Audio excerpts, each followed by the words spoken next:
good. I am good. It's that time of the week again. Let's Talk Tuesday. Let's Talk Tuesday. I hope that you are all well. I really hope and trust that you are all well.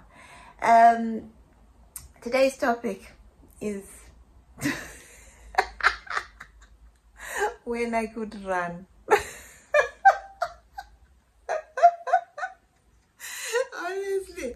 So, a couple of things made me think about this topic. One, the other day, a couple of days ago, a gentleman came and he mowed all the lawns around us here. And you know that smell of freshly cut grass. Oh man, it took me back. It took me way back to school days, right? Athletics days when the grass would be mowed and you could smell the freshly mowed grass. And there'd be crisp whitewashed lines all over the field, you know, showing you the lanes that you ran in, or if it was a grass court, showing you the tennis court markings on the grass court, whatever it might be. But you remember that whitewash they used to use on the fields. If it was hockey season, the goalposts, the whole field would be marked out in that crisp white wash. Oh man, it took me back. Then last night, I dreamt I was running. And I was running, let me tell you. I was running all night. I don't know why, but I dreamt the whole night that I was running, and I had to convince people that I could run and I can run. Well, clearly I can't run anymore these days, but back in the day, don't play with the greens. My brother Nigel and I could run, man. We could run. And I can remember the first time when I realized, you know what? You fast, you man. You fast. It was at Riverside Primary School where I just moved there. And it was athletics day and all the parents came, all the children came, sat in the grandstands, everybody watching you. And my first race came up. On your marks, get set, boom. That gun went, and I was off. The starter's gun went, and I was off, man. 100 meters. Next thing I knew, the race was over. I'm like, whoa, where's everybody? And I was there. I came first. That was the beginning of it. Nigel and I won many trophies at school.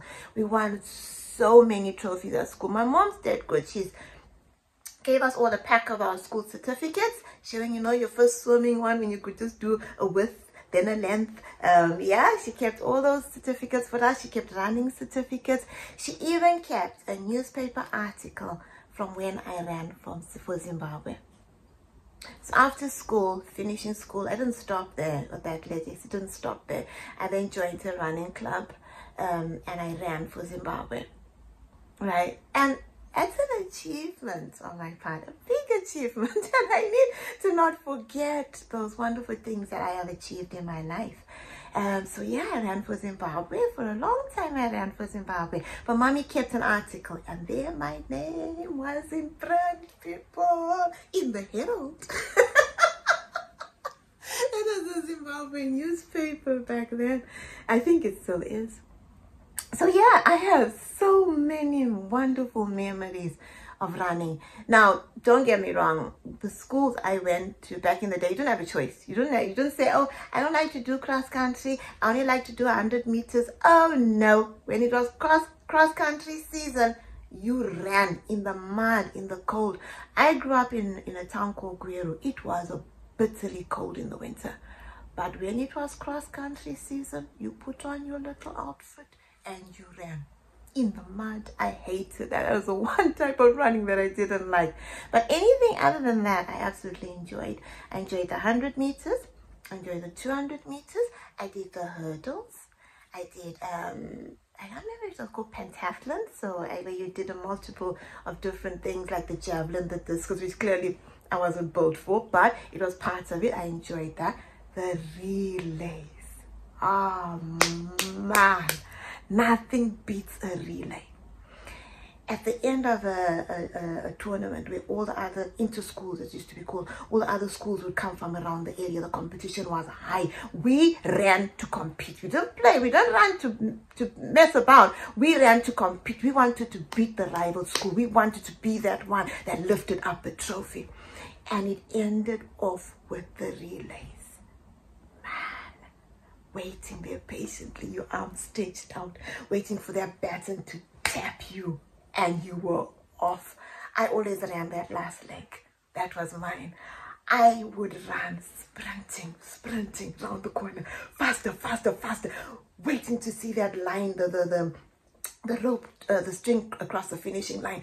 Desperate to get to that finishing line first, man. First, that's what you were aiming for. You wanted first. You wanted to. Oh, I can hear everybody screaming in the grandstands.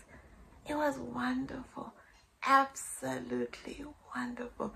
I can't run now. You were to save my life. But when I want to feel that adrenaline rush, when I want to feel my heart pounding, I just take myself back to on your marks, get set, boom, go. Nothing beats that. Nothing beats that feeling. Nothing. Oh, man. So yeah, the freshly cut grass and the dreams of running brought back those wonderful memories for me. Have you got a place like that? A happy place that takes you, that you can take yourself back to in a blink of an eye? Have you got that? I hope you do. I really, truly pray that you do, that you have that thing that makes you take yourself there, man. Take yourself there. Now that running got me into trouble a couple of times. One that I can remember, I was in a boarding school. My high school years were in a boarding school. I loved it, Borneo High School. I loved Borneo High School boarding school. So yeah, anyways, this particular day I was walking around the field on my own, clearly having a teenage moment. But while I was walking around the field, a group of lads from the boys' hostel came running past, right? They came running past. And in panic, I just started running as well. I just also started running, following them, running. Then I stopped. I go, what are they running from? Where are they running to, right? And when I stopped, a teacher came running past trying to catch these boys. And he said to me, where did those boys go? I said, I don't know. I said, they just ran past. He said, but you were running with them. I said, I know I was, but I stopped. I said, they're gone now. I don't know where they went. I got into trouble for that, yo. I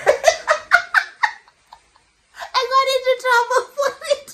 Because he then went to the matron of the girls' hostel and reported that I wouldn't tell him where the boys had gone. I wouldn't snitch on the boys, basically. I wouldn't tell him where the boys were gone. So the matron called me in, grilled me.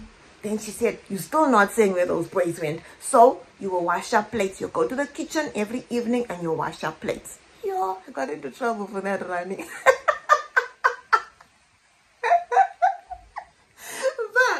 yeah, oh, I can sit here and just laugh now. And I can say it doesn't take much for me to take myself away to a happy place. I hope that you are able to do that.